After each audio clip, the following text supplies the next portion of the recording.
Quiet, numbskulls. I'm broadcasting. All right, let's take it from the top again. Places. Action. Well, let's see. We have on the bags, we have who's on first, what's on second, I don't know is on third. That's what I want to find out. I say who's on first, what's on second, I don't know's on third. Are you the manager? Yes. You going to be the coach, too? Yes. And you know the fellow's name? Well, I should. Well, then who's on first? Yes. I mean the fellow's name. Who? The guy on first. Who? The first baseman. Who? The guy playing first. Who is on first? I'm asking you who's on first. That's the man's name. That's whose name? Yes. Well, go ahead and tell me. That's it. That's who? Yes. Hello again, everyone, and welcome back to another 60 minutes of great old-time radio excitement we call Classic Radio Rewind. I'm Barry Slinker, and this week we have a double feature Western for you when later we hear from Matt Dillon and Gunsmoke from 1952. But kicking off this week's Classic Radio Rewind, we will hear from the Cisco Kid starring Jack Mather. The Cisco Kid and Pancho break up a scheme to bilk honest miners out of their gold claims. In episode number 159 in this series, from January 31st, 1954, this is the Cisco Kid with the Claim Jumpers. It's Classic Radio Rewind number 70 kicking off a full hour right now.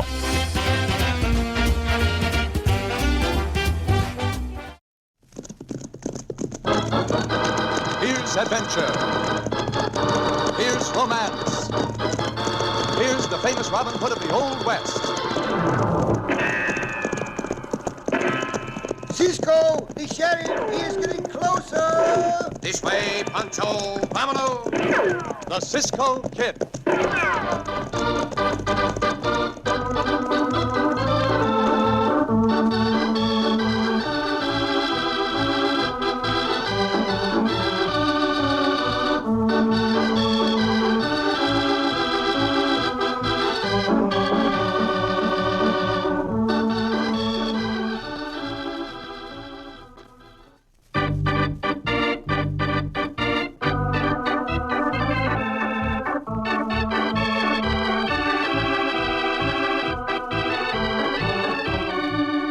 Now, the Cisco Kid in our exciting story, The Claim Jumpers. Wherever men find gold, there is greed and dishonesty. Ed Jessup, president of the Vigilante Committee in the mining camp of Mile High, was dishonest.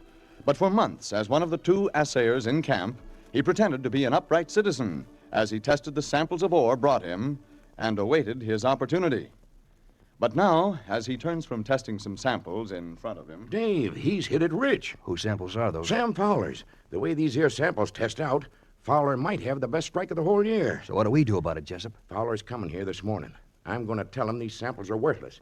Then you make him an offer to buy his claim. He'll sell cheap, and you and me'll work that claim for all it's worth. Yeah, but if I make him an offer right here in front of you, it'll look kind of funny. You ain't going to make him an offer in front of me, you fool. You'll meet him somewhere out on the street after he comes here, and then we'll... Well, here comes somebody. It might be him. Get into the back room, Dave, quick. All right. Well, morning, Jessup. Morning, Fowler, morning. You got them samples tested out yet? Yep, I have. Well? I'm sorry to have to tell you, Fowler. This ore test's mighty low grade. You mean my claim's worthless? I'd say it was. Well, that ain't very good news. I'd hoped I'd hit it this time. That's too bad, Fowler. Next time you might hit it. Can't ever tell. Any chance you could be mistaken? Not much. But there is a chance, huh? Oh, a man can make a mistake in any line of business, Fowler. But there's no question but what your claim's worthless. Well, I'll take these samples along with me. I figure I'll let Reed Colby, the other assayer, look 'em over. But see here, Fowler. How much do I owe you, Jessup? Oh, just a couple of dollars. That'll be enough, seeing as I couldn't give you better news, but... Well, there's your money, and so long. So long. By thunder. Dave, come out here. Did you hear that? Yeah, that kind of spoils your scheme, Jessup. When Colby tells Fowler he's hit it rich, He why... ain't gonna tell him. Come on, I'm going after Fowler right now.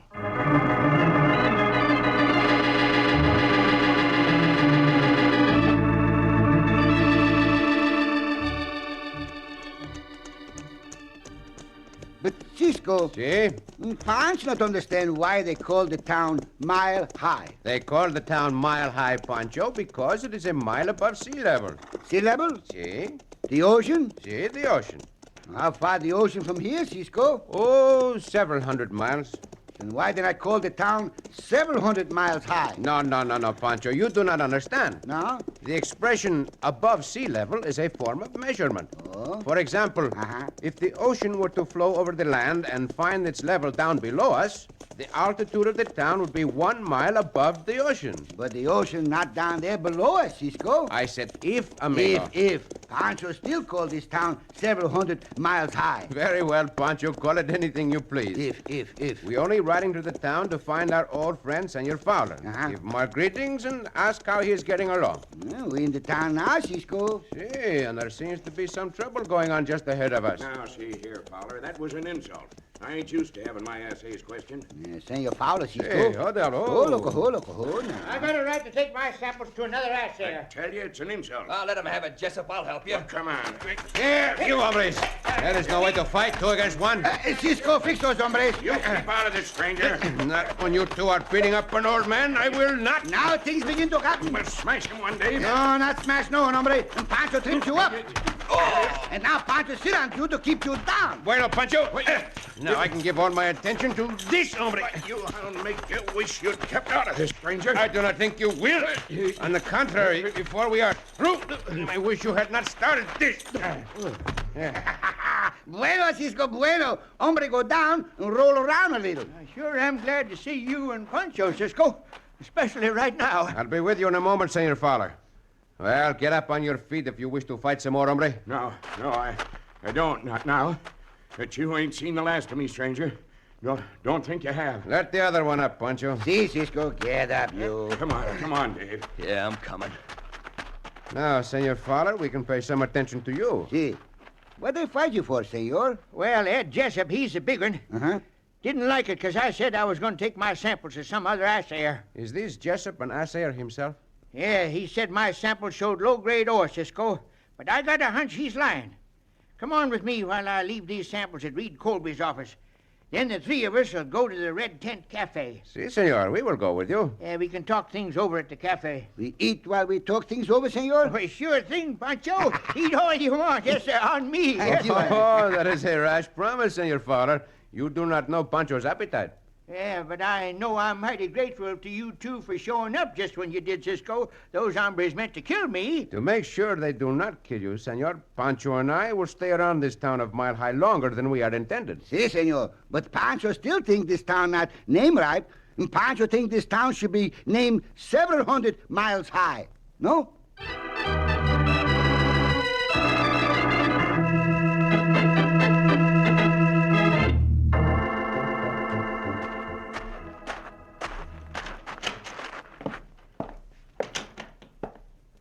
What'd you find out, Dave? Old man Fowler went to Colby's office with those other 2 hombres. Probably upped his samples with Colby. Yeah, that ain't going to be too good for us either. We should have gunned down them hombres, Dave. Ain't anybody gunning down that big one, Jessup. Why? What you mean? Who's he? That's the Cisco Kid. Oh, I've heard of him. But I don't figure he's as rough as they say he is. You had a sample of what he can do a few minutes ago. When it comes to gunfighting, he's pure chain lightning. I know I've seen him before, and I sure ain't hankering to mix with him. Where's Cisco now? Over to the cafe. They're all 3 over there, Cisco and Fowler and the fat one. Now's the time for us to get over to Colby's office, Dave. Come on, let's go. What are we going to do over in Colby's office? I got a plan. Back window of that office overhangs the river gorge. It's a 50-foot drop, Dave. Well? If Colby was to fall out that window, maybe it could be blamed on the Cisco Kid. Oh. Well, I'm president of the Vigilante Committee, ain't I? And the town marshal's always done just about what I told him to. Yeah, here's Colby's office. Howdy, Colby. Howdy, Jessup. Close that door, Dave. Right. What can I do for you two? Them Sam Fowler samples you're testing? Yep. Yeah. How do they test? High grade, Jessup. Mighty high grade. How much will you take to tell Fowler they're low grade? How much will I take? What are you talking about? You ought to get the idea. I sure ain't telling him nothing of the kind, Jessup. I don't know what kind of a crooked scheme you're up to. Let's take him, Dave. Gun with him, boss. Hey, look out. What you doing? We're fixing you so you won't talk. Yeah, and we're fixing you right now. Well, that does for him, boss. Yeah. Drag the body over here at the window, Dave. I'll get the window up. And we'll drop him down into the river. Here, I'll give you a hand. Yeah. All right. Now, out the window with him. There he goes. Now, I'll write out a note saying Colby was called out of town and pin it up on his door. That'll make the marshal think Cisco wanted to keep people out of this office. And then we'll watch the Cisco kid try to get out of this one.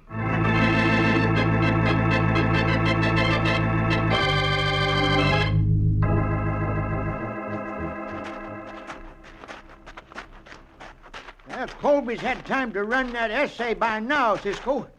Let's go in and see what kind of report he gives me. But just a moment, Senor Fowler. There's a note tacked up on his door. See, a piece of paper. Yeah, my eyes ain't so good. Pancho, you're nearest. Read it. Pancho not can read, Senor Fowler. Oh, look like hen tracks to Pancho. I will read it. Called out of town unexpectedly, back tomorrow. Signed, read Colby. Yeah, that's kind of funny. Seems to me he could have come over to the cafe and told me. Perhaps he left his report on your samples in his office, senor. Pancho see if the door unlocked. It's unlocked. Well, that is strange that he would go away and leave his door unlocked. However, let us go in. Well, he left the samples here, Cisco. They'd be in a bag on his desk. There's no bag here. No samples neither. That's kind of funny, too. Why would he want to take my samples out of this office? Also, why would he want to leave that window open as he did? It's quite a drop down to that river, is it not? Cisco thinks Senor Colby jump out the window to go for a swim, Cisco? No, I hardly think he would, Pancho. Not if he was in his right mind. The writing on that note, Senor Fowler, is that Senor Colby's handwriting? I couldn't say, Cisco.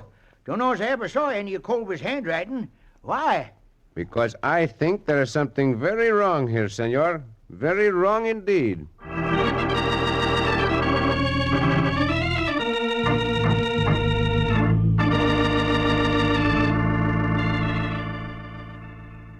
And that's the story, Marshal. You better do something about it right away. Hold on a minute, Jessup. I want to be sure I got this story straight. You say Dave here saw that Cisco kid throw Colby out the window? That's what he did. Yep, that's right, Marshal.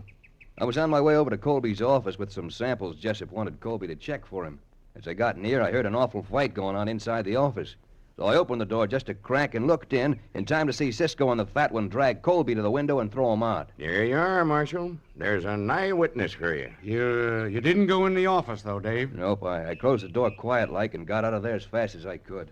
Well, as long as you saw it with your own eyes, Dave, I better take some action. Come on. Yeah, it's about time that Cisco kid was brought to account. I hear he's got away with robberies and killings all over the country. Yeah, he's a bad hombre, all right. He sure ain't getting away with any robbery and killing here. Not while I'm wearing these guns. That's an idea, Marshal. Why don't you shoot first and ask questions afterwards? Nope, can't do that. It ain't legal. I'll put him under arrest proper and have him tried in court. Well, here we are. What's going on here? Well, howdy, Marshal. Hey, that is what we are trying to find out, Senor Marshal. Senor Colby left his office under very strange circumstances. He sure did. By way of that window. Yes, too bad, hombre, Cisco. How do you know he left by way of the window? 'Cause I saw you and this other one throw his body out. You saw us throw his body out? Hombre, you lie. Do your duty, Marshal. That's just what I aim to do. You three get your hands up. And the first one that makes a move gets gunned down. I'm putting you under arrest for the murder of Reed Colby.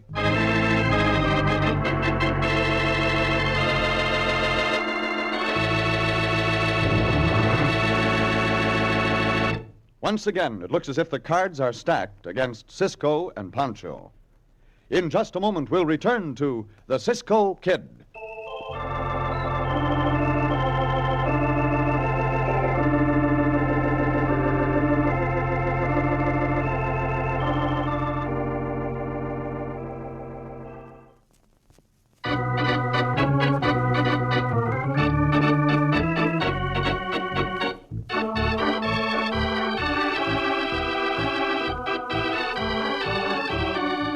Now, back to the Cisco Kid and our exciting story, The Claim Jumpers.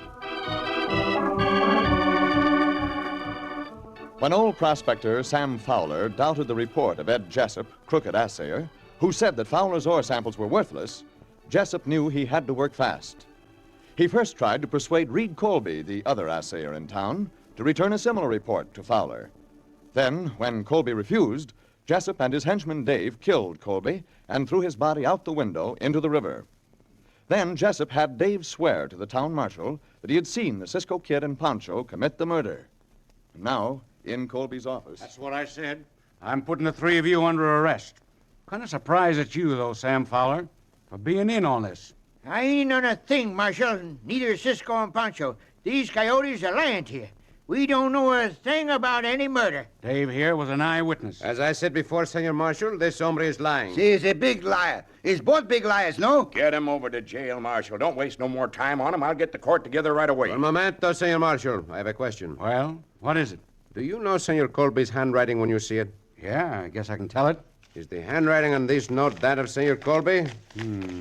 No, I wouldn't say it was. Of course it ain't. It's a forgery, Marshal. One of these hombres forged it. It could be that one of you hombres forged it. Suppose we all sit down right now and copy this note so the marshal can compare the handwriting. Pancho not can copy a note, Cisco. Pancho make his mark. No. No? We ain't gonna do nothing of the kind. I demand you take these hombres to jail, Marshal. You are very anxious not to give the marshal a sample of your handwriting, it seems. You're right, Jessup. No sense in wasting any more time here. Get going, you three. Walk ahead of me. Just one more thing, Senor Marshal. If Senor Colby's body was thrown into that river, the current would carry it downstream, would it not? Yes, I guess so. Hey, that's a good thought, Cisco. There's a big log jam downstream at Nugget Ford in the shallows. And it might be there. I think it would be a good idea to find the body if possible. What do you think, Senor Marshal? You're right, Cisco, it would. Gotta have a corpus delicti, after all. Dave and I'll go find the body, Marshal. You want to get the body out of the way. That's what you want to do. Since you are arresting us, Marshal, we demand the right to go with you on the search for this body. Well, that sounds reasonable. Now, look here, Marshal. No use arguing, Jessup. Cisco's got a good point. And if he'll just give me his word he won't try to get away, I'll take him along. You may be sure I will not try to get away, Senor Marshal. Pancho not try to get away neither. Pancho stay with Cisco. I reckon I'll hang around myself, Marshal. But I think you had better keep both eyes on these two coyotes, Senor. If anyone tries to get away, it will be them. Come, let us get started.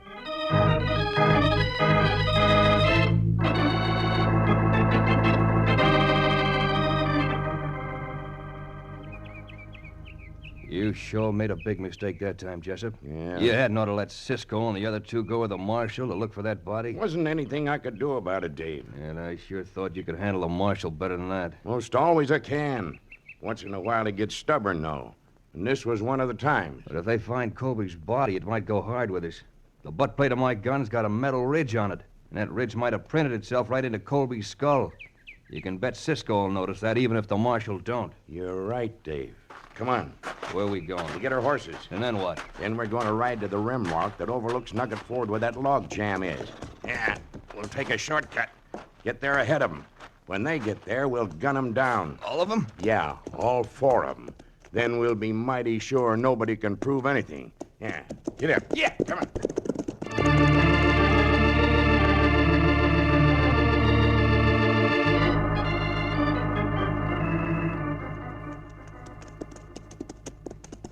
How much further is this Nugget Ford, Senor Marshal? Just around the next bend in the trail, Cisco. Of course, there's no telling that we'll find Colby's body when we get there. Well, the hombre is very sure we find the body, Senor Marshal, and they not come with us. Are you trying to say Jessup and Dave are guilty of this murder? Pancho not say nothing. Pancho that Cisco said. For the time being, I am saying nothing either. Well, it's a sure thing they acted mighty suspicious in not giving a sample of their handwriting, Now, Marshal. look here, you hombres. You ain't going to talk me into thinking that Jessup and Dave are guilty.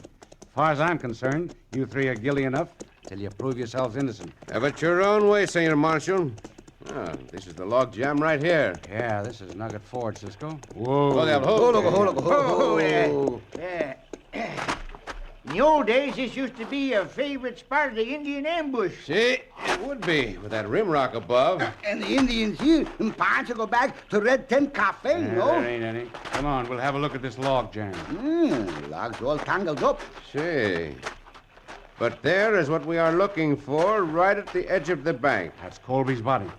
Well, this don't look so good for you hombres right now. Come, Senor Marshal. We will take a look at it. Hey, thought I just saw somebody up on that rim rock. I don't see anybody. It is possible that those hombres might be up there. They did not want us to find this body. My thunder looks to me as if this Colby was gun whipped to death.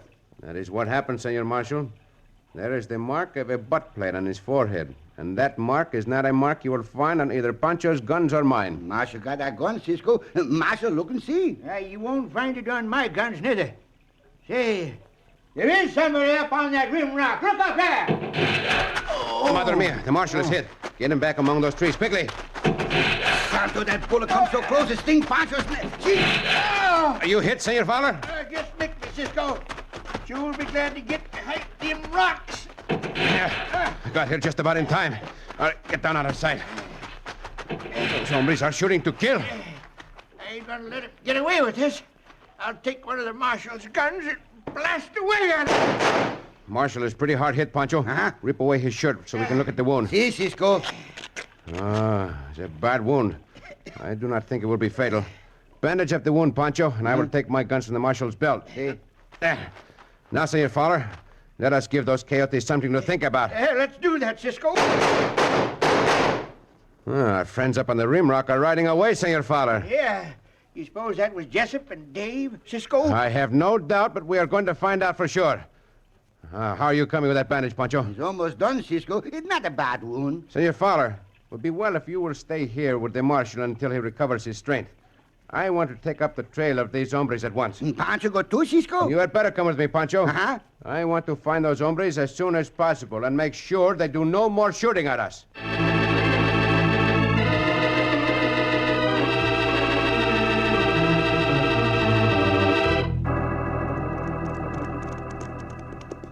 Sure is fine shooting you do, Dave. Quit your belly aching, Jessup. Yeah. You had juggled my arm, I'd have got Fowler sure. What are you talking about? I didn't joggle your arm. Yes, you did, too. When you drew a bead on Cisco, you made my bullet hit the marshal. Well, ain't any use our fighting about it. Oh, Whoa. What are you stopping here for? Because we got to finish the job, that's why. We got to make sure of Fowler in order to take his claim. We got to make sure of Cisco and that other one in order to get him out of the way. Yeah, that's right. All right, then. We'll make sure of it. There's a little pass up ahead. They'll have to ride through it to get back to town. We'll dry gulch him, huh? That's right. We'll dry gulch him. Come on, let's get there and get ready for him. Get up. Yeah.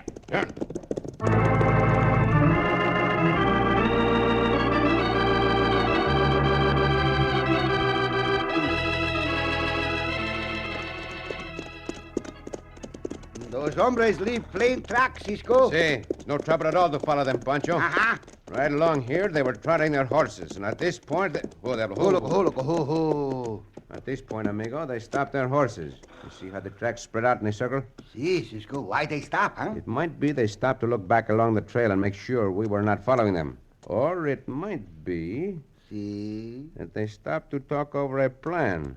Now, here is where they started their horses at a gallop. That means they came to a decision. That pass ahead of us, Pancho. I wonder if maybe... As I thought, they are waiting for us in that pass. Pancho get tired being shot at, Cisco. See, I'm tired of it myself, Chico. By riding in and out of these trees, we can spoil their aim. Up, Diablo. Go, loco, go now. Yeah, Diablo, yeah. Hiya, go, loco, go now. All I want to do now is to get my hands on those hombres. We almost hit the pass, Cisco. See, Pancho? And there are the two hombres just running out from behind those rocks. Come on, Dave, let's get out of here. Too late to think of getting out of here, hombre. Take the other one, Pancho. Pancho, think they're going out of the hands with the bullwhip, Cisco. Now I will take care of you, coyote. I'll get you, Cisco, with this gun. Not while I can grab your wrist. That was a waste of lead, hombre. Now drop that gun. Drop it, I tell you, unless you want a broken arm. Drop it. Now we will see. Pancho got these hombres' guns, Cisco. Bueno, Pancho, bueno. Pancho, hold him with the bullwhip, too. It's good, Pancho. I will settle with this one as soon as I can. And I think that will be right now. He's a good punch, Cisco. Pancho think that hombre gets sick of fighting, Cisco, huh? I will take your other gun, hombre, just to make sure you do not get a right this. Now, why did you try to kill us? Well, I got nothing to say. Very well, then. I have something to say. Get up on your feet. Get your hands in the air and keep them there. Turn around. I will take a look in your pockets. Well, what have we here? A bag of ore samples. And the name of Senor Fowler is on the tab of the bag. Riders come, Cisco. It's Senor Fowler and the Marshal, too. How are you feeling, Senor Marshal? I guess I'm going to be all right, Cisco. Don't dare to get off this horse, though. Might not be able to get back on again. By all means, stay where you are. We'll take care of these coyotes for you. Here are your samples of ore, Senor Fowler. Well, thanks, Cisco. All right, you got your bag of samples back. Now we can go? Yes, you go, hombre. To the jail. That is just where they are going, Pancho. And when they get there, they're going to have to do a great deal of explaining about how the mark of this hombre's gun butt was imprinted on Senor Colby's skull.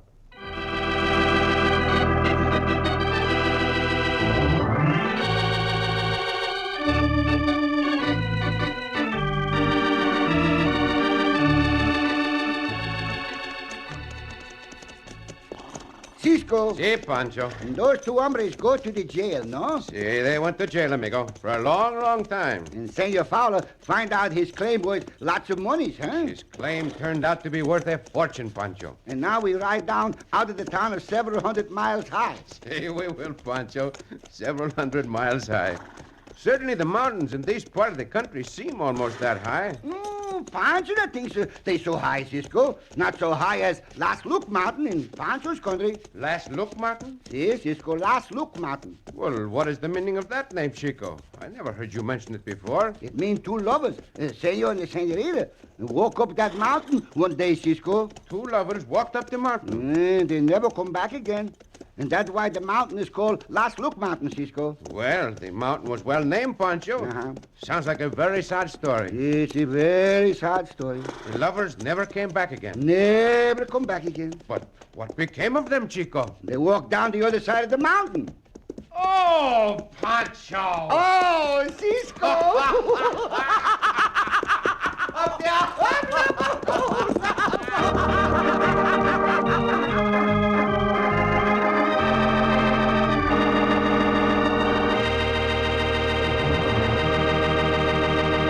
And so ends another exciting adventure with O. Henry's famous Robin Hood of the West, the Cisco Kid.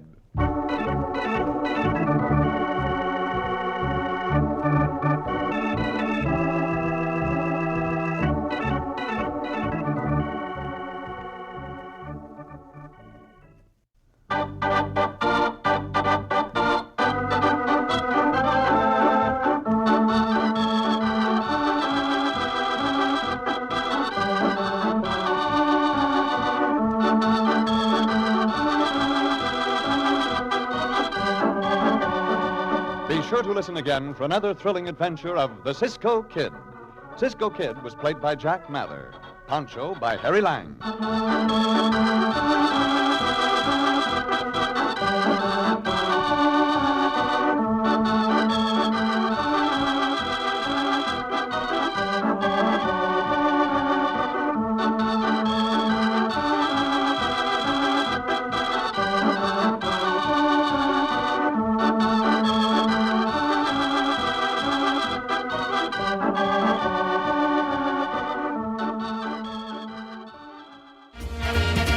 That was the Cisco Kid with the Claim Jumpers as originally heard January 31st, 1954. That wraps up the first half of Classic Radio Rewind. We've got another great old-time radio classic when we return with Gunsmoke right after this. Do not touch that dial.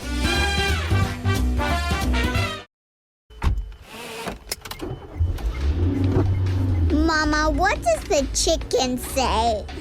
Chicken. Oh, okay. And the wolf? Oh, a wolf. Ooh! What about the tiny dog? Cat? Owl? Dolphin? What does the turkey say? Whale? Whale sound. Do the giraffe. Giraffe, really? Okay. Giraffe. You're not going to get it all right. Just make sure you nail the big stuff, like making sure your kids are buckled correctly in the right seat for their age and size. Get it right. Visit NHTSA.gov/the right seat. Brought to you by the National Highway Traffic Safety Administration and the Ad Council. Hey, wouldn't it be great if life came with a remote control? You know, you could hit pause when you needed to, or hit rewind. Like that time you knocked down that wasp's nest. Uh-oh. Or that time you forgot to roll up your windows in the car wash. Fantastic. Yeah, a remote control would have come in handy then. Well, life doesn't always give you time to change the outcome, but prediabetes does. With early diagnosis and a few healthy changes like managing your weight, getting active, stopping smoking, and eating healthier, you can stop prediabetes before it leads to type 2 diabetes. It's easy to learn your risk. Take the 1-minute test today at doihaveprediabetes.org. Life doesn't come with a remote control. Yikes! So you're on your own with the wasps. You have the power to take control of prediabetes. Visit doihaveprediabetes.org today. That's doihaveprediabetes.org. Brought to you by the Ad Council and its Prediabetes Awareness Partners. I'm the threat that's already inside the house. In the closet, under the bed, in the car. But I don't want your money or your TV. I can't be scared away or negotiated with. I'm patient and quiet. I don't sleep. You can't call the cops on me. You can't even see me. I'm the threat of family fire. And as long as your guns aren't stored securely, I'll be there. Protect your family. Secure all your guns. Learn how to make your home safer at endfamilyfire.org. That's endfamilyfire.org. A public service announcement brought to you by Brady and the Ad Council.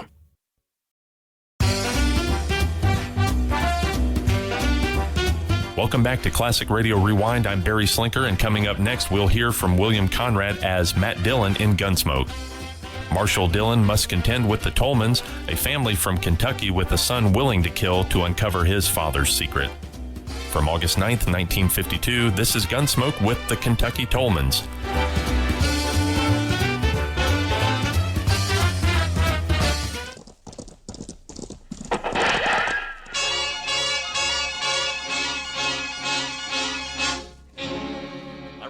Dodge City and in the territory on west, there's just one way to handle the killers and the spoilers, and that's with a U.S. Marshal and the smell of gun smoke.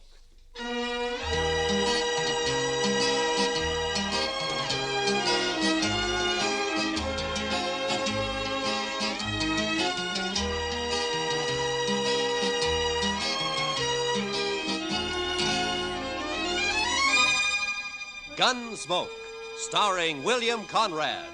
The story of the violence that moved west with young America. The story of a man who moved with it. Matt Dillon, United States Marshal.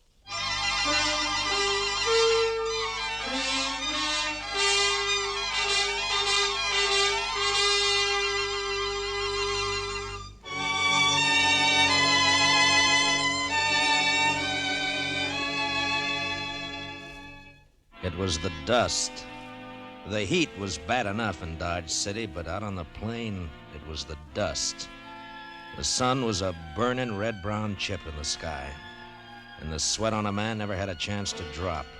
It was blotted and dried with dust. Doc, Chester, and I had ridden to old man Gore's place 10 miles out. He'd had some trouble with one of the hands.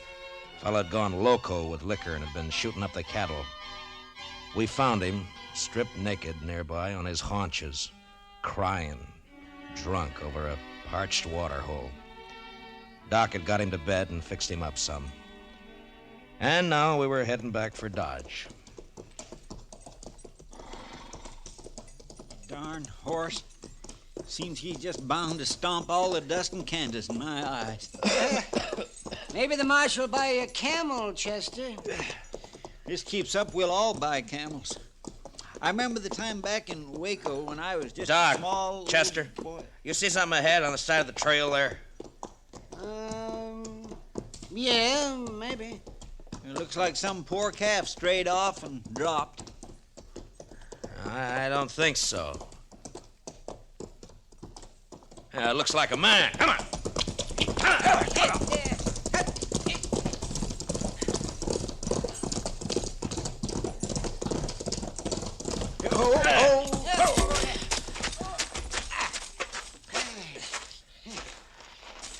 Chester, get the water bag. Yes, sir. Yeah, let me have a look, Marshal. Yeah.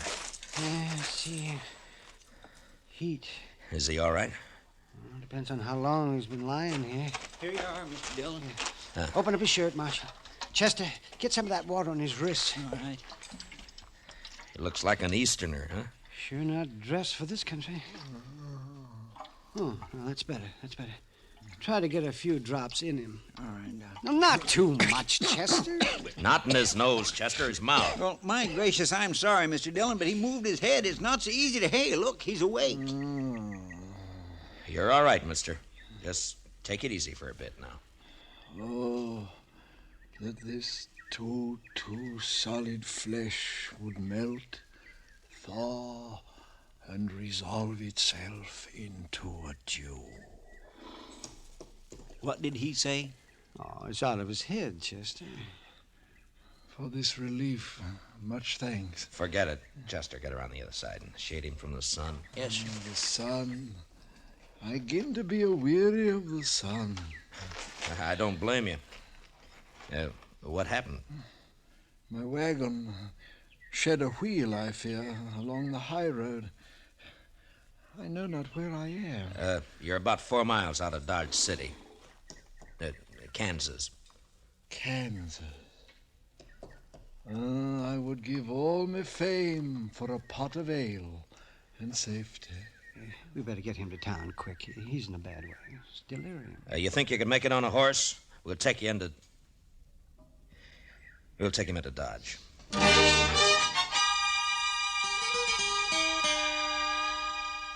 And he passed out again.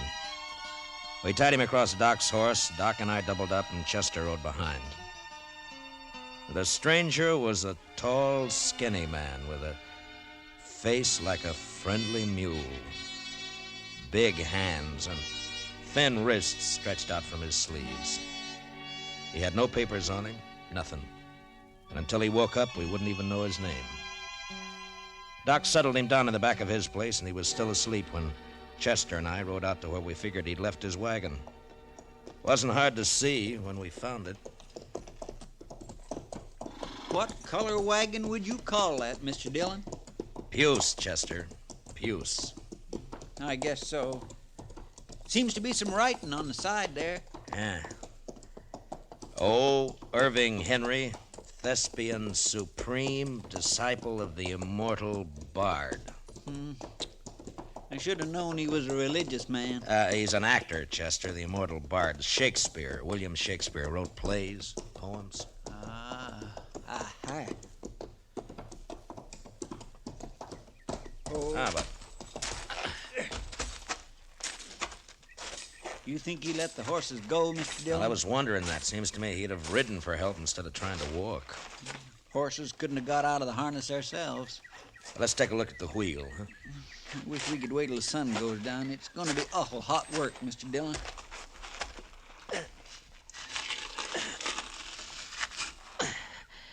It's not too bad. The pin fell out. Must be another in the box at the back. Take a look, will you, Chester? Yes, sir. I'll prop the wheel up here. Mr. Dillon? Yeah, can't you find it? Will you come here a minute? What's the matter? Take a look in there. It took a second or two to get used to the darkness inside the wagon. And then I saw the hand sticking out from behind the trunk. You didn't have to be the doc to know that it was a dead hand. The body was of a man about 40.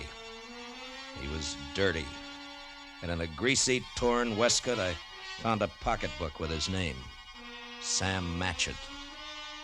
And that was all. Below his left shoulder and his back was a patch of dried blood. And in the middle, a bullet hole. We got the wagon wheel on, hitched up our horses, and drove into Dodge.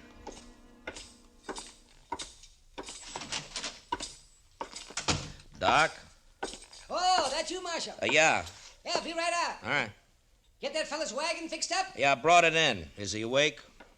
Oh, I haven't looked in the last half hour. I was making coffee. You want some? No, thanks. Oh, it's a funny thing about coffee. When it's hot weather like this, drink it scalding and it makes you feel cooler outside. Look, Doc, I got to see that fella. I want to ask him a couple of questions. Oh, that's so? I found a dead man in the back of his wagon. You don't say. You better take a look. Chester's bringing him in the side. Oh, sure.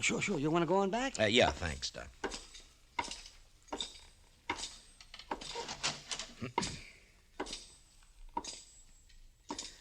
Mr. Henry?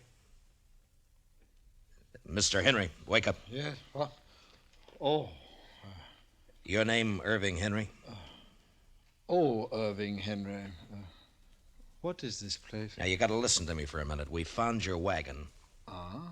Did you let the horses go before you sat on your own? Of course. I could not let them remain to die. Well, how come you didn't take one to ride? I have a loathing of horses. I cannot bear one under my body. There is a carafe of water beside the bed. Would you be good enough, Mr. Dillon, Matt Dillon. I'm the marshal here in Dodge City. Here you are. My thanks. Now, what were you doing with a dead man in your wagon, Mr. Henry? A dead man? A dead man shot in the back, lying in your wagon. This is very midsummer madness. I won't argue about that, but I'll thank you to answer my question. But it is impossible. It isn't true. I say it is. You lie in your throat if you say that I'm any other than an honest man. Look, mister, I didn't say you weren't honest. You're an actor. And you got a fine way of saying things, but murder's murder. I don't care how you say it. Now, I'm asking questions, and I want straight answers. Your pardon, sir. But what you tell me, in truth, if it were played upon a stage, I would condemn it as an improbable fiction. I swear to you, I know nothing of a body. Did you come through Hayes City? Yes. Do you know a man there called Sam Matchett? No. You had no trouble in Hayes City? No. What are you doing in these parts, Mr. Henry? I am touring the provinces. An actor eating the bitter bread of banishment. My talents are not taken for their worth in the East, and therefore I bring the immortal bard to the hinterlands. And now, sir, that the interview is ended, pray give me leave to depart. I'm sorry, I can't do that. You'll have to stay until we get this thing cleared up. Mr. Dillon, Doc would like to see you. All right, Chester. Stay here with Mr. Henry, will you? Well, sure, Mr. Dillon, sure. How you feeling by now, Mr. Henry? Would you like some more water? These evil manners live in brass. Doc? Right here, Marshal. Fill me cup, the parlor boy. What was that? What'd you find? Well, there's one thing. This man didn't die right away. I mean, not right when he was shot. Is that so? No. More likely bled to death. Inside. You think he might have been able to climb up in the wagon after he was shot? He might. There's another thing. Yeah? You see the way he's dressed? Now, you take a look at that. What?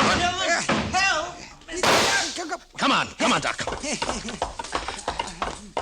Chester. What's the matter with him? Chester. He took my gun when I was pouring him some water, Mr. Dillon. He must have gone through the window, Marshal. I tried to get it back. It went off. Take care of Chester, Doc. I'm going after him.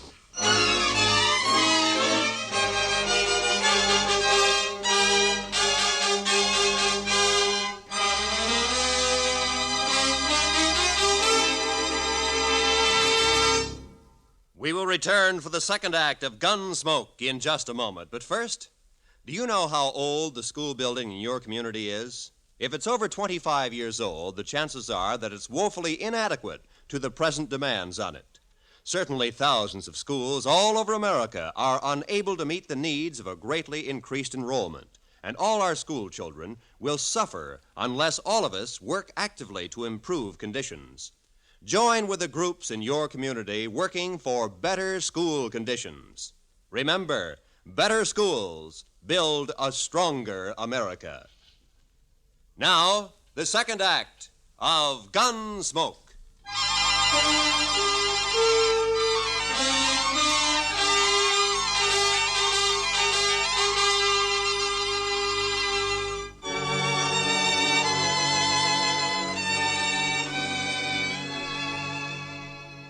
When I went out of there, I didn't know how badly Chester was hurt. There was a lot of blood on his head and over his face. It was nearly dark outside, and the street was empty. It was supper time. I could see the women through the windows getting food ready. The kids were inside, too. Sure looked peaceful. But with Henry out with a gun, well, that wasn't a good thing to have running around loose in Dodge.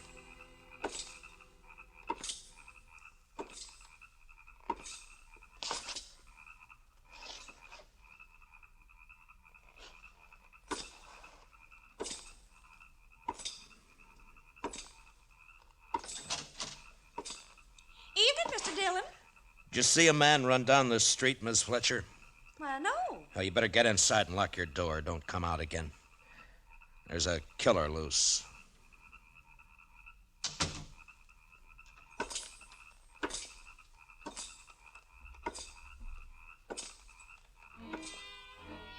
I walked the length of the street, listening, waiting. And when I got to the end, there was nothing. He hadn't taken a horse, I'd have heard that. And in a way, I was sorry, because if he'd tried to hide and dodge, there'd be no way to get out of shooting that wouldn't get women and kids hurt. A breeze came up and swirls of dust flew around, and then settled as the air became still and hot again. I went back to Doc's place.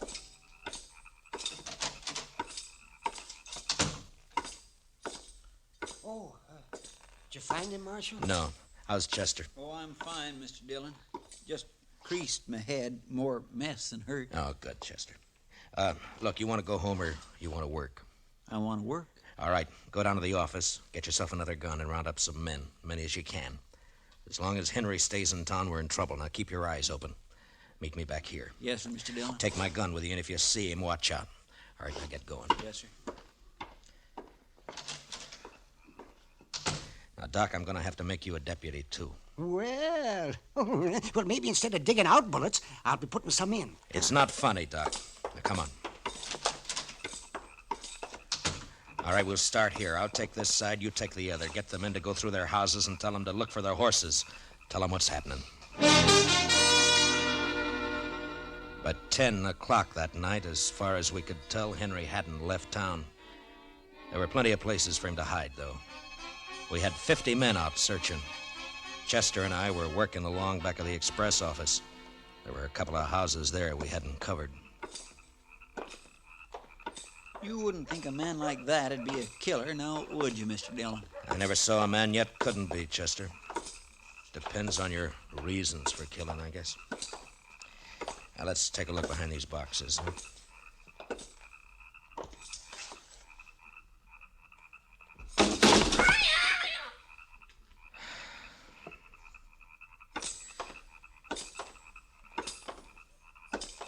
You think he could have got this far? Yeah, he might. A lot of back streets to sneak around in the dark. That's Miss Cullen's place there, isn't it? Yes, sir.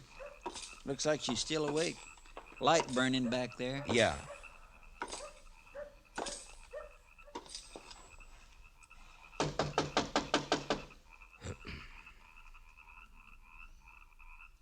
Seem a bit cooler to you tonight, Mr. Dillon? Yeah, a bit.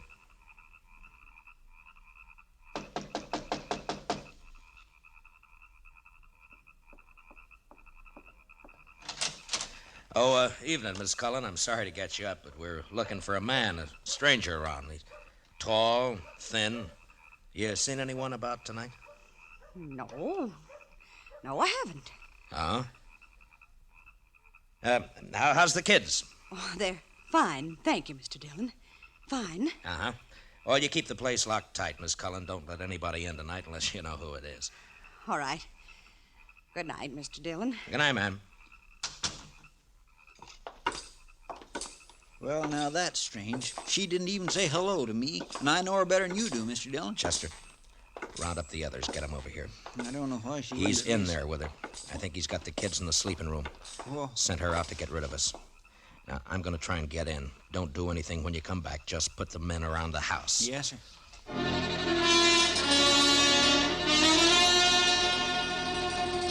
I'd seen Miss Cullen make a move with her head, and her eyes said the rest. When I told her to lock up, I shook my head, and I hoped she understood. I wanted that front door to stay open.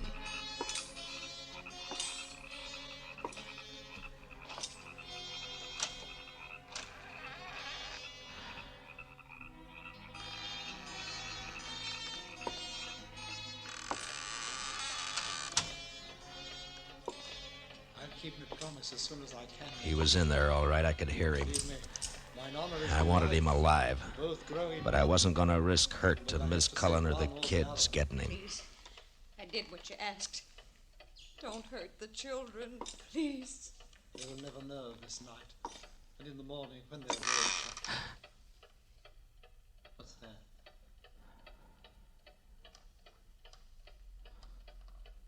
You said you locked the door after you. No, don't. Don't. I shall keep the pistol turned to the girl's head, madam. If someone is here, if they try to take me.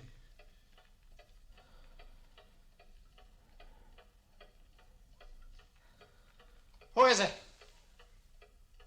Who?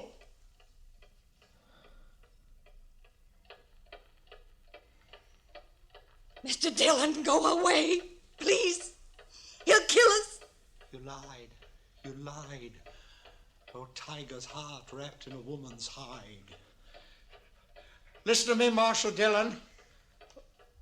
Throw your pistol in here, and then come in with your hands before you. I have no stomach for child killing, but I will not hesitate to do so.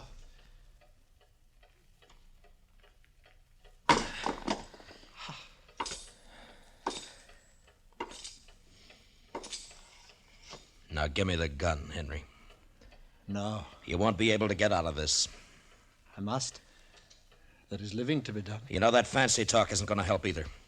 Now, why don't you climb down? What happened to Matchett? Nothing happened to Match. Why'd you kill him? I didn't. In 5 minutes or less, there'll be 50 men or more around here. Now, what are you going to do? I don't know. If you didn't kill Matchett, you'll get a chance. I'll see to that. There's no use going on this way. Give me the gun. I cannot. It is my prop of salvation. No gun is salvation to anybody. Put it down. You must tell the men to go away, Marshal Dillon. I'll have to take one of these children with me for my protection. No! Shed a tear for me, madam. I have the greater need. You do a lot of talking, mister. I'd like to see you turn the gun away from that kid's head. That'd take more than talk, wouldn't it, though? I have no skill with such a weapon. Why should I match with you? I want to live. You're going about it the wrong way. The smallest worm will turn, being trod upon. Meaning? You gave me no choice when you brought me here. Would have been better to have left me lying in the dust. You don't understand. You don't know. Well, why don't you tell me? What good would it do? That depends. My life has been the theater. As a boy, I was a student of Shakespeare. He would look at me. Who would accept this face for Hamlet? This ill-shaped body for Romeo? His speech has become my speech, but the fools only look. They cannot listen for laughing. There have been ugly men before you. It hasn't been cause for murder. Why'd you kill Matchett? In New York, there was a man, a gross, stupid man who fancied himself an interpreter of the bard. He took me, as his apprentice, and together we set out for the tour. I would play only the voices. Never Richard, never Henry, never Lear, only the voices.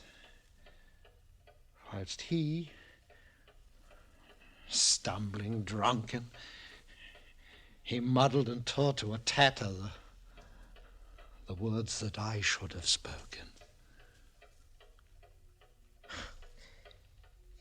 You killed a man because you wanted to play a hero? How easily murder is discovered. Yeah, sometimes, I guess. It was yesterday. We were leaving Hayes City. We'd played there for 2 days, and it made me a laughing stock. It was night, and he became drunk and threatened to leave me in the next town. I made him stop the wagon, and taking up a pistol, I shot him. He did not die at first, and when I saw what I had done, I wanted him to live, and I put him into the wagon, and I drove on, hoping to find a doctor. Then, as the night passed, I saw that he had died, and I was afraid. The wagon broke down? Yes, I put my purse into his clothes and took his name for mine. How I've hated the name of Sam Matchett. But you wouldn't understand. I wouldn't? Well, what now? I want to live. I want my chance. You've done a murder. I can't let you go. You know that. Don't make it harder.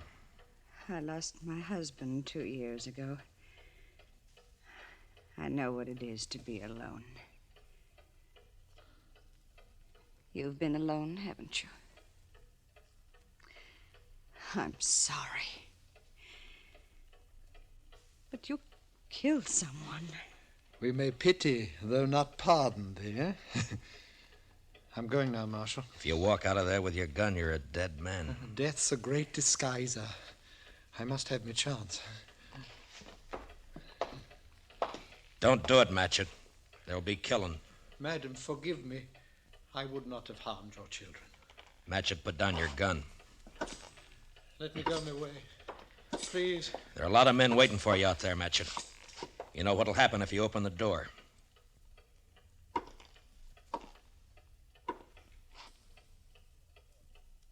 Don't do it, Matchett.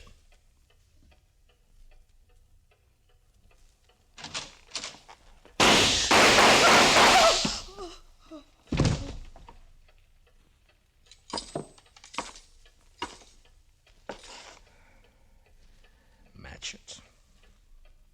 To sleep. Perchance to dream.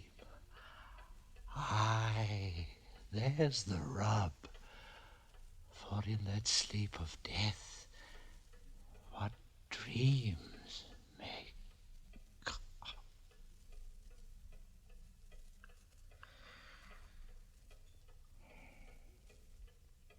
Matchett.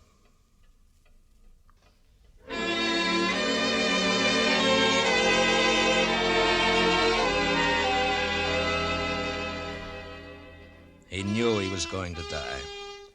The minute he opened that door, he knew it. And maybe he wanted to, because he fired first, a single shot. We buried him in back of the church, and I found some words in a book to put on his grave.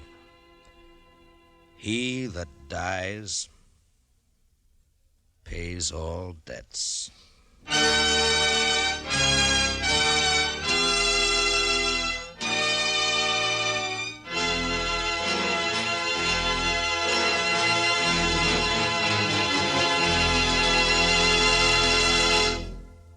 Gunsmoke, under the direction of Norman MacDonald, stars William Conrad as Matt Dillon, U.S. Marshal. Tonight's story was specially written for Gunsmoke by Anthony Ellis, with music composed and conducted by Rex Corey.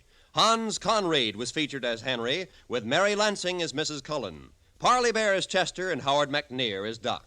Join us again next week as Matt Dillon, U.S. Marshal, fights to bring law and order out of the wild violence of the West in Gunsmoke.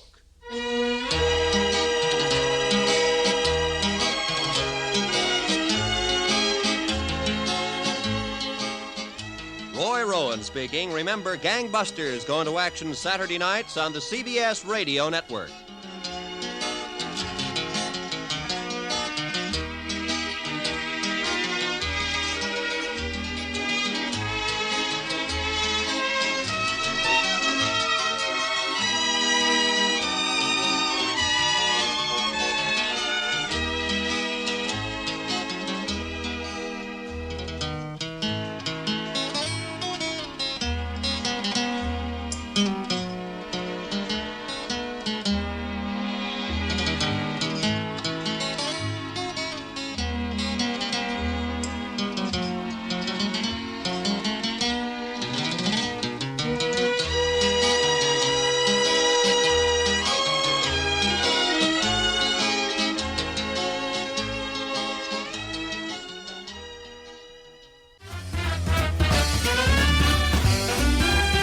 That was Gunsmoke with the Kentucky Tolmans, as originally heard August 9th, 1952. A final reminder that coming up this Friday, Old Time Radio USA presents its annual Yours Truly Johnny Dollar 4th of July Marathon. Celebrating the 4th of July holiday with 24 hours of the many voices that was Johnny Dollar. Among Bob Bailey, we'll also hear from Charles Russell, Edmund O'Brien, John Lund, and more. So join us, won't you? Beginning this Friday at 6 a.m. Eastern Time, July 4th. Classic Radio Rewind is part of the WOTR Radio Network, a network of 4 old-time radio internet stations that can be heard 24/7. Old Time Radio USA has been on the internet for over 25 years. Suspense Radio USA showcases all the known available episodes of the classic Suspense Radio series from 1942 to 1962. Crime Time Radio USA is your 24 hours a day station for all your favorite old-time radio crime and detective series. Lastly, Nightmare Radio USA is your place for all your classic radio thrillers and horror episodes. The fun doesn't have to stop here after listening to this episode. Head over to one of these old-time radio stations at WOTRradionetwork.com and continue your listening fun. That wraps up this week's Classic Radio Rewind. Join us next week. We'll hear from The Martin and Lewis Show and X-1. And until then, for Classic Radio Rewind and the WOTR Radio Network, this is Barry Slinker saying goodbye for now. Classic Radio Rewind is a production of the WOTR Radio Network. For more Classic Radio Rewind and to listen to any of the WOTR Radio Network stations, go to www.wotrradionetwork.com.